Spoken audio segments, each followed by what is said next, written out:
Hello? Hello? Hi. Dare I ask where you last worked? I worked in the mayor's office. So in 2013, Rob Ford was a shock to our system, basically. And now it just seems like such an innocent time considering what's going on south of the border. Do you relate this at all, or can you relate it at all to the way politics has changed? I mean, they have and they haven't. Yeah. I feel like it's just been a continuation since what happened here. Just like you said, it traveled down like the coronavirus is just spreading around the world. It traveled. I mean, England is kind of going through a similar thing. Everyone's sort of, the world is changing rapidly in front of our eyes, and yet. Yeah. I think it's, I don't know much about politics. I had to learn for this film, but usually I think what happens in every government society is if you go all the way to the left, the next time you're going to go all the way to the right because people just want something completely opposite. And so we saw that with Canada, I feel like, and the same happened in the States. You know, after Obama, people just wanted to do what was completely opposite to that, and Trump got elected. But I feel like Ford was kind of, it happened here in Toronto before it happened in the States. Ford was kind of a foreshadowing of Donald Trump in a way, on a minuscule scale. Isn't that incredible? And he went on one of the late night talk shows in LA, I remember. Yeah. He was talked about a lot. It was just another day. It's just another woman. Nina, I learned so much from this film. Number one, I Me didn't too. know. Yeah, I didn't know that he was a grabber. Oh, Did you know? literally me too. Gotcha. Oh, sorry, I thought I was saying I learned a lot from this film, just like Mina did about politics. So I thought that's what you were talking about.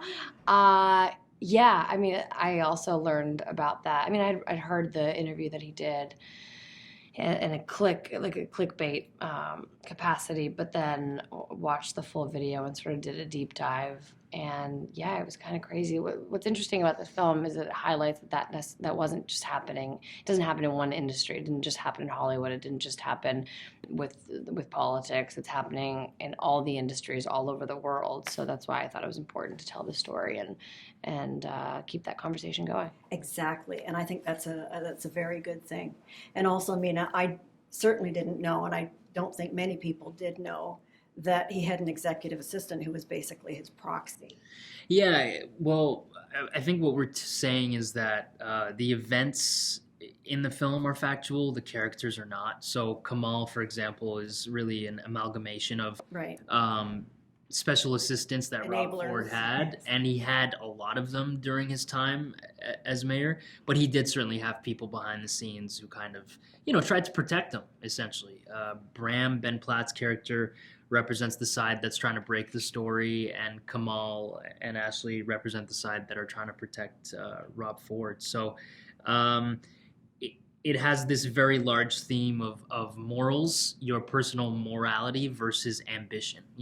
How far are you willing to go? So for Nina's character, for my character, that's very different. One of them is going to get it. They say how much the guy was asking. We could offer them more. Offer them more? Pitch me. Maybe you're just not a very good journalist. If you come out with this, that's my story.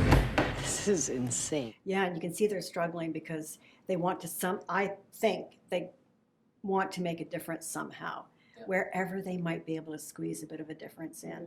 But it seems to be impossible next to the that megathon that was Rob Ford. Yeah. Do you know if the Ford family is going to be seeing the film, or if you heard that they have asked to see the film? I have no idea. Yeah, I have no idea. Yeah. I think it's just important to support Canadian arts, so I hope they absolutely. come out just to support Canadian arts. And Yes. Art is a very subjective thing. So not everyone who sees this film has to like it, but I think that in any society, as long as you can have a conversation about things, then you can kind of work together to make things better. So if we can't even have a conversation about something that happened back in 2013, then I think we're in trouble. And I think art is always a good way to start a conversation. Absolutely, I agree 100%. I thought the film was really fun and really fast. Thank you very much. As I say, I learned some shocking things. So thank you. Thank you. Thank you very you. much. Pitch me. It's not your story. They got to it first. You know what happens if this leaks? If it leaks,